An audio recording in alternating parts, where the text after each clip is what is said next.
yang kau alami kini mungkin tak dapat engkau mengerti.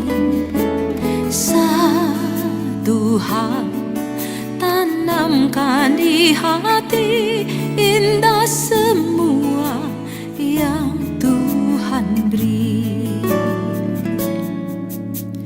Tuhanmu tak akan memberi ular beracun pada yang minta roti.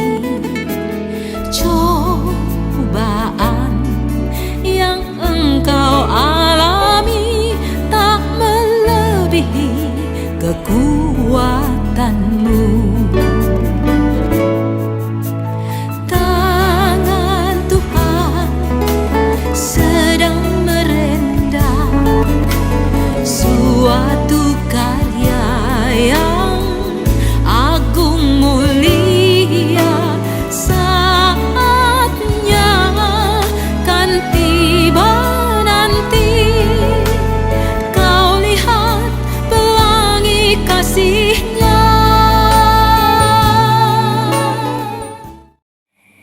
Shalom, selamat pagi Bapak Ibu Saudara-saudari yang terkasih di dalam Tuhan kita Yesus Kristus.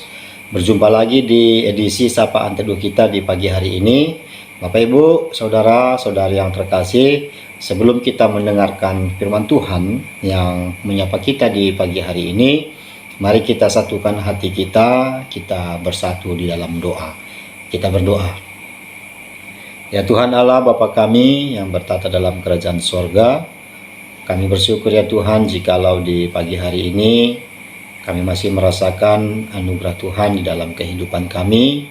Dan di pagi hari ini juga ya Bapa, kami merindukan firman-Mu menyapa kami, menyapa jiwa kami, sehingga firman-Mu tetap menjadi pedoman dan tetap menjadi kekuatan di dalam kehidupan kami. Berbicaralah kepada kami ya Bapa, demi Kristus Yesus kami berdoa. Amin. Bapak Ibu, Saudara-saudari yang terkasih di dalam Tuhan kita Yesus Kristus, pagi hari ini firman Tuhan yang menyapa kita diambil di dalam Injil Markus 8 ayat 34. Injil Markus 8 ayat 34. Saya akan membacakan firman Tuhan untuk kita semua. Beginilah firman Tuhan. Lalu Yesus memanggil orang banyak dan murid-muridnya dan berkata kepada mereka, "Setiap orang yang mau mengikut aku, ia harus menyangkal dirinya, memikul salibnya, dan mengikut aku." Demikian firman Tuhan yang menyapa kita di pagi hari ini. Bapak Ibu, Saudara-saudari yang terkasih, kita melihat di dalam kitab Perjanjian Baru sering sekali berkata bahwa pengikut Yesus harus mengikuti pola kehidupan Yesus dan hidup serupa dengan Yesus. Apakah arti yang mendalam dari kalimat yang sering kita jumpai di dalam kitab Perjanjian Baru ini? Dalam hal serupa dengan Yesus tidak berarti meniru-niru setiap perbuatannya, karena meniru-niru setiap perbuatannya tidak mungkin dan juga tidak patut, karena Yesus memiliki kuasa yang tidak kita miliki sebagai manusia yang terbatas.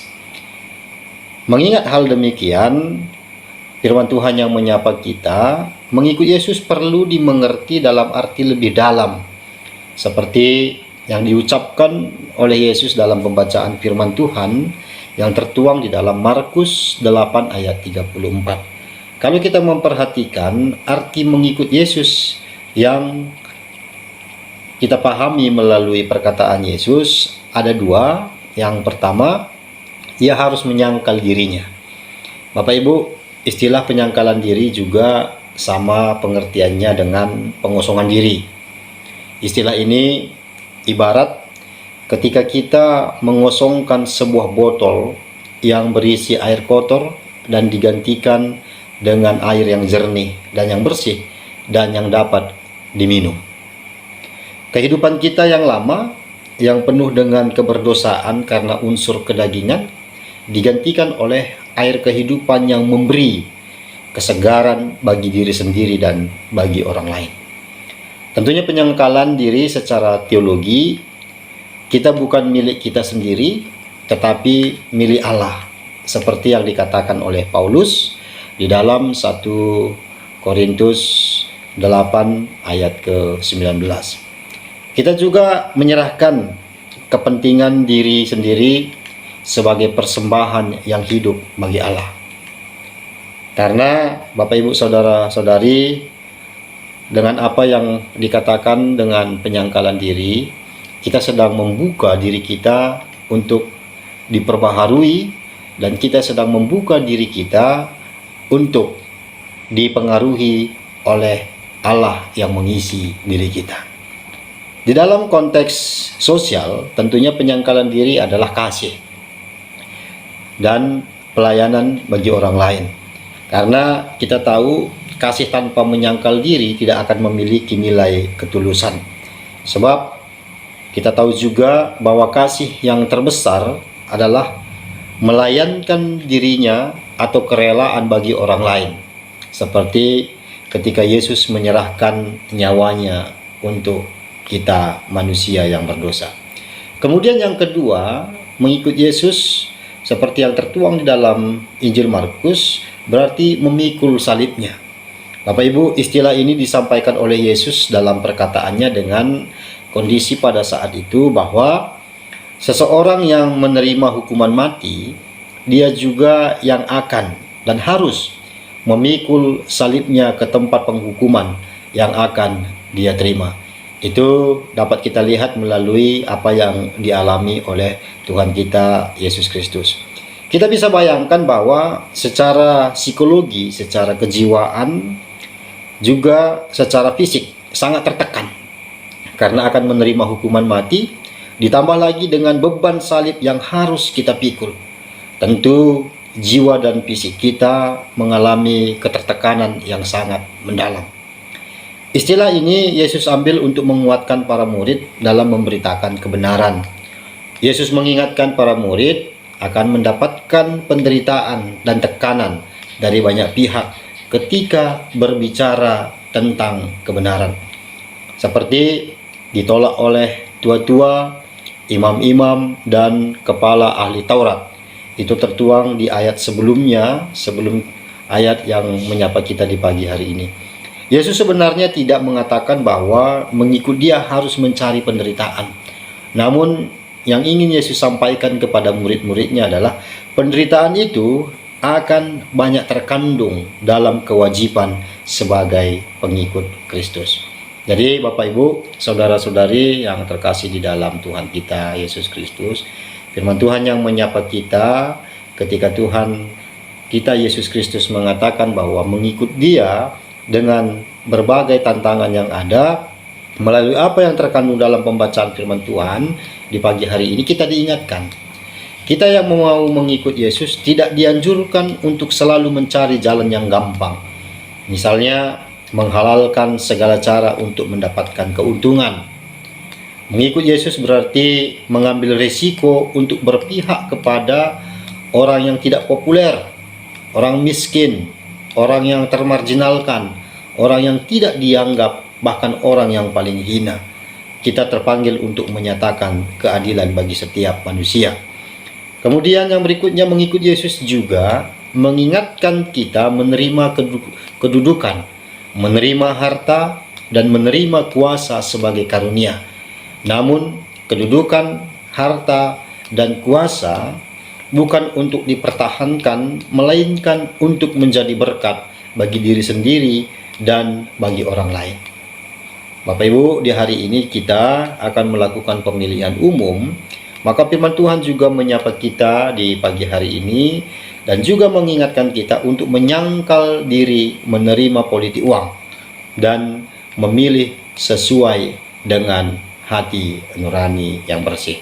Jadi firman Tuhan yang menyapa kita ini membawa kita kembali untuk mengingat bahwa diri kita adalah orang yang sudah dibersihkan oleh Allah melalui keberdosaan di dalam Yesus Kristus, dan diri kita kita sudah serahkan kepada Tuhan, dan mari kita jadikan hidup kita jadikan diri kita menjadi persembahan yang hidup dan menjadi berkat dengan menyangkal setiap godaan-godaan duniawi yang membawa kita ke dalam perdosaan. Tuhan memberkati kita di pagi hari ini dalam setiap aktivitas yang kita lakukan. Mari kita memilih sebagai warga negara yang baik dan memilih dengan hati nurani yang bersih. Amin. Mari kita bersatu di dalam doa. Kita berdoa. Bapa yang terkasih, Bapa yang selalu mengingatkan kami di dalam kehidupan kami bersyukur buat firman-Mu yang menyapa kami. Biarlah Tuhan tetap mengingatkan kami, membaharui setiap sikap kami, sehingga kehidupan kami mencerminkan bahwa kami adalah pengikut Kristus. Bapa, pada kesempatan ini kami berdoa buat jemaat Tuhan yang ada di GBKP Runggun Bogor Barat. Tuhan, Engkau memberkati setiap program pelayanan yang ada di GBKP Runggun Bogor Barat. Secara khusus kami berdoa buat pelayan-pelayan Tuhan, buat hamba-hamba Tuhan, buat pendeta, buat pertua diaken dan pertua diaken emeritus. Begitu juga kami berdoa buat semua jemaat Tuhan yang ikut terlibat di dalam mendukung pelayanan, baik pengurus PJJ, pengurus kategorial, dan kepanitiaan yang ada untuk mendukung pelayanan. Tuhan berkati setiap mereka yang melibatkan diri, yang Engkau percayakan untuk bertanggung jawab dalam setiap kegiatan pelayanan yang mereka lakukan. Tuhan berkati juga keluarga-keluarga mereka. Tuhan tetap berikan semangat di dalam melayani Tuhan. Kami juga berdoa buat jemaat-jemaat Tuhan. Engkau berkati kehidupan mereka, Engkau berkati kesehatan mereka, Engkau berkati pekerjaan mereka, baik mereka yang bekerja di kantor, pegawai negeri, pegawai swasta, pengusaha, dan mereka yang bekerja sebagai petani, buruh. Tuhan berkati semuanya, sehingga melalui apa yang mereka kerjakan tentunya membawa sukacita dan menjadi berkat bagi masyarakat, menjadi berkat bagi orang lain. Terima kasih ya Bapa. Inilah yang menjadi doa kami. Kami serahkan semua jemaat Tuhan, khususnya GBKP Runggun Bogor Barat.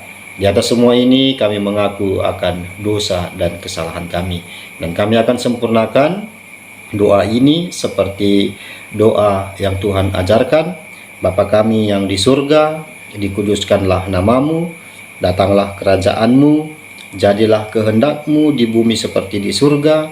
Berikanlah kami pada hari ini makanan kami yang secukupnya, dan ampunilah kami akan kesalahan kami, seperti kami juga mengampuni orang yang bersalah kepada kami.